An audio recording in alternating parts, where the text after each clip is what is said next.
Hi, guys. As someone who's been fascinated with humanity's compulsion towards certain trends, I've noticed a particular one that I kind of thought would be just temporary, but seems to be hanging on and even becoming more prevalent since the beginning of this year.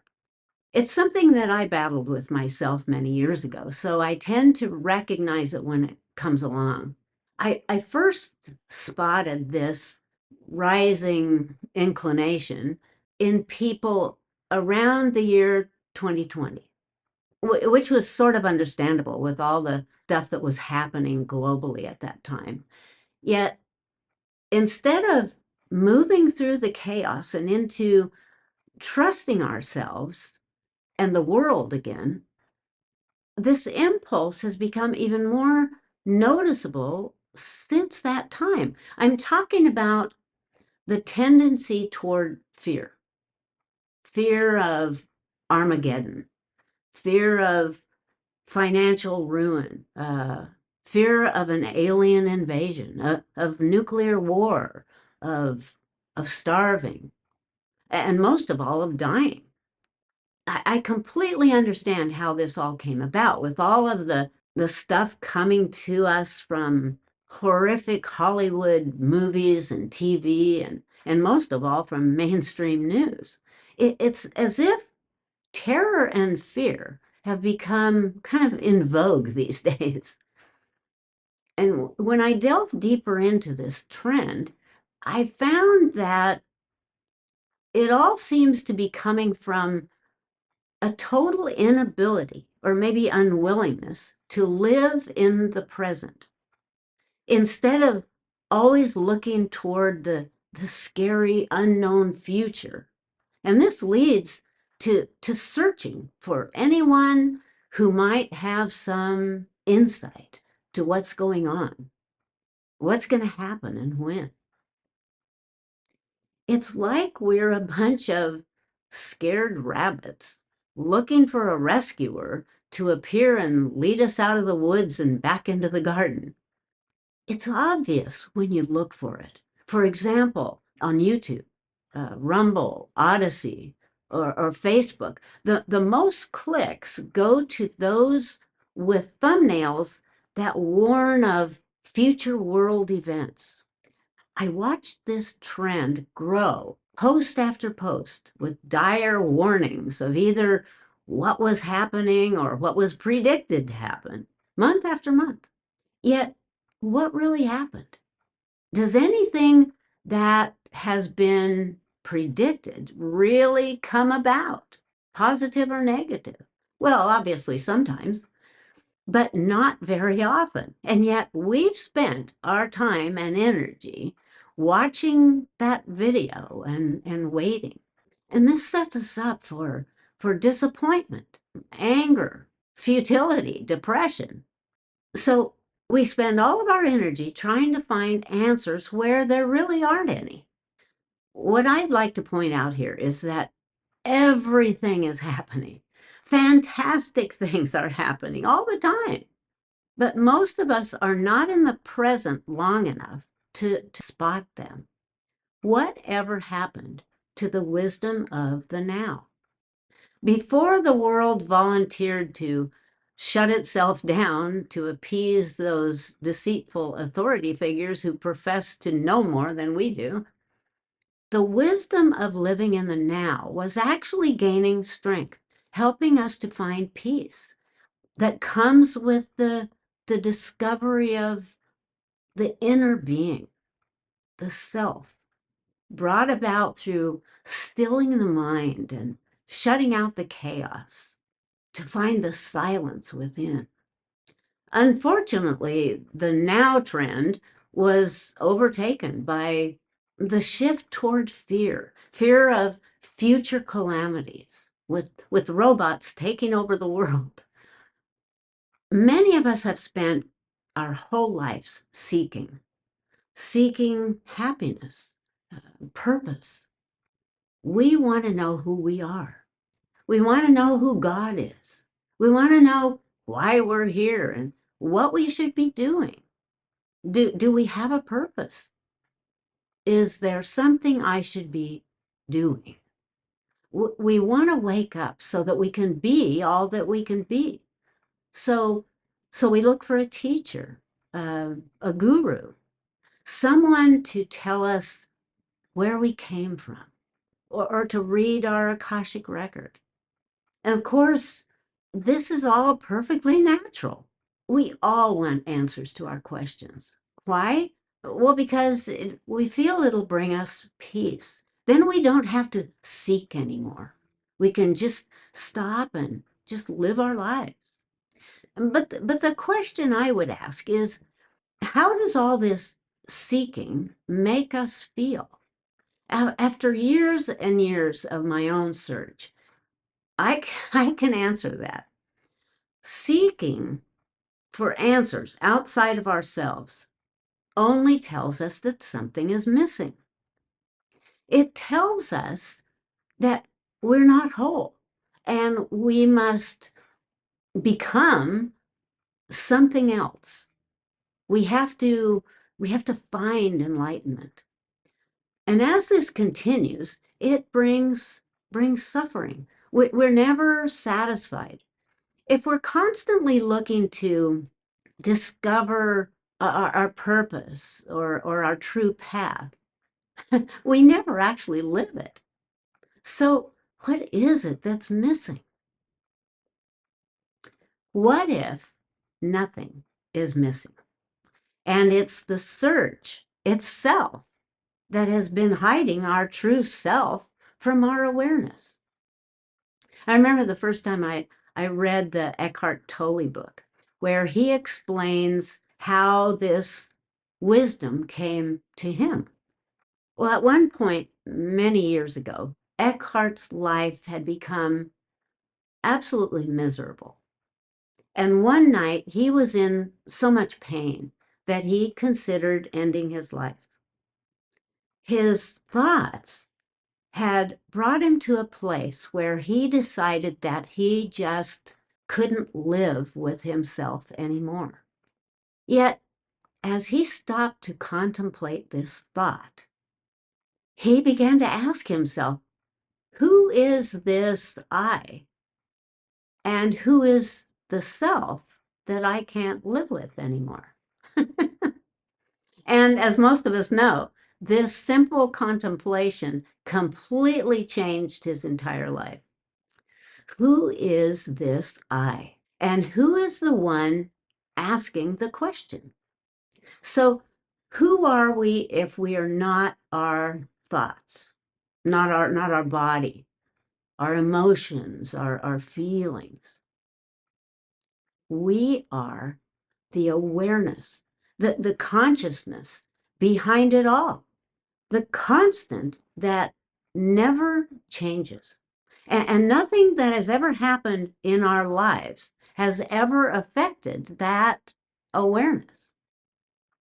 These thoughts, emotions, and memories have been fluctuating up and down throughout our lives.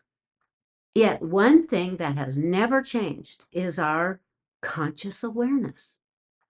We don't have to try to be aware. We just are.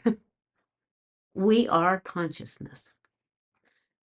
To be who we truly are doesn't take practicing certain spiritual techniques, meditation, breathing, or doing anything. We already are it. So right now, this very moment, you might ask yourself, who are you? Are you your body? Well, the real you can't be your body because it's constantly changing. Are you your feelings, your emotions, your memories, your fears? All of these come and go. So, how do we know these are not us? Just watch.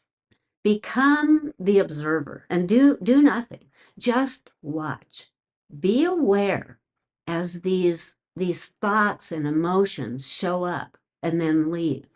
Each sensation, each thought doesn't stay. It just wanders through your mind. And if you don't grab it, it will simply move on to something else. But your awareness has remained untouched by it all. The only thing that remains constant is consciousness. What does this mean for us? This means we can let go of all the guilt and fear that we are making mistakes or doing it wrong. And pain and grief may still come, but the resistance that causes suffering no longer has a hold on us. If we can truly understand that we never really had any control, living becomes effortless. We can breathe. Life becomes much more interesting as we can watch the movie go by. The answer's right in front of us.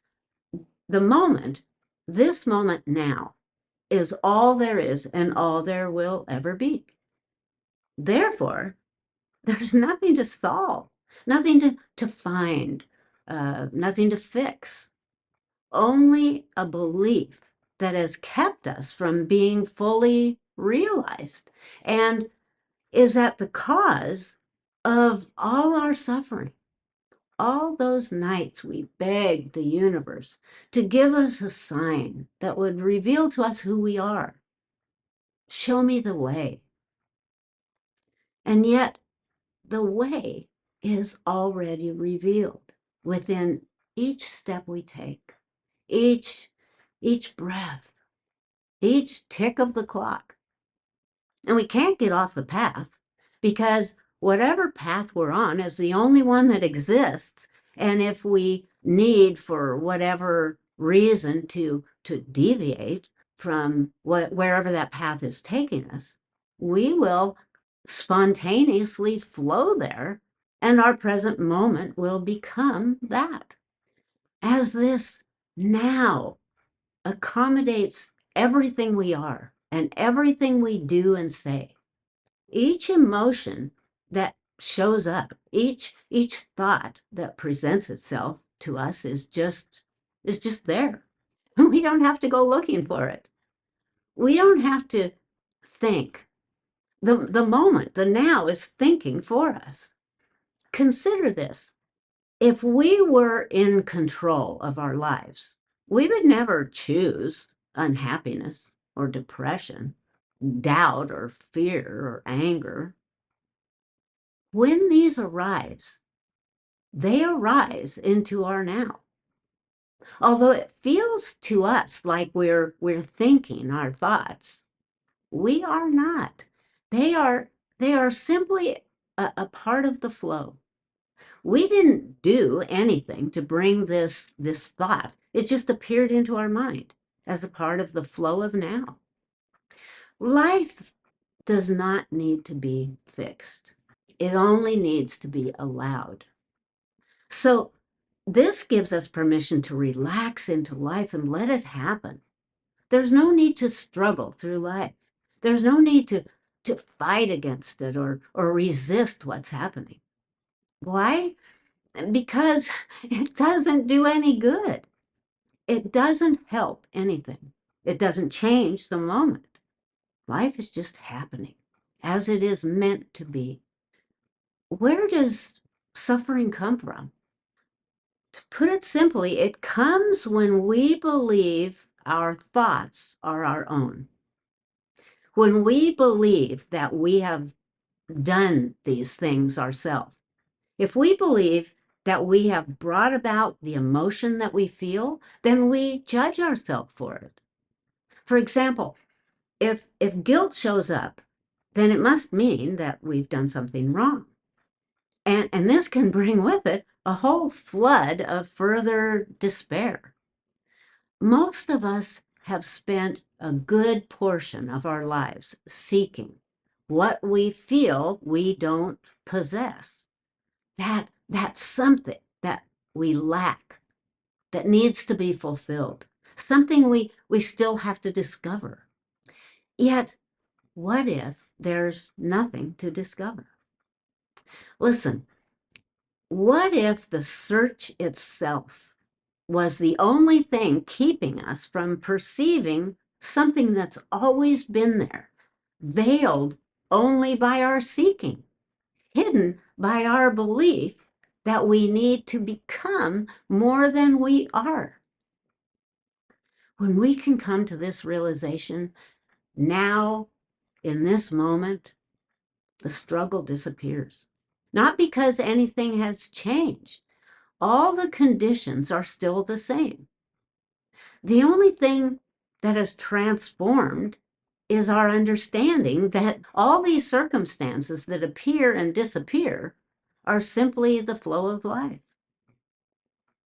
Once we grasp the simplicity of this, everything becomes lighter, and we're free from the restrictions of need. There's nothing left to seek, to understand. It just is. Now it's easier to function and to make decisions. We're no longer separate. Nothing needs to be controlled or fixed because nothing was ever broken. Life simply flows by without presumption or opinion, never asking for a conclusion.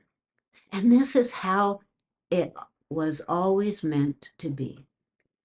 So, if nothing has ever been missing and awareness is all that there has ever been, then what's left for us to do? To be, to exist within this present moment, all that is. There's nothing required for us to do. The universe does not need a manager to run it. It can take care of itself. When we finally solve this enigma, all suffering disappears. Not because we've reached enlightenment, but because we finally gained the truth that has always been there waiting for us to recognize it and to arrive at the bliss of simply being what we were meant to be. From now on, it's an effortless journey, floating downstream and watching the movie of life go by, directed only by our awareness. Once we identify that our fear isn't even our own, we can now and forever see it as it really is, a temporary cloud on our otherwise clear horizon. Of course, if we give our attention to the cloud, it can grow until it gains the power to block out the sun. Yet, once we're able to truly understand what it is and brush it aside, it can simply evaporate as if it were never there. Oh, enough. See you soon, guys. Bye.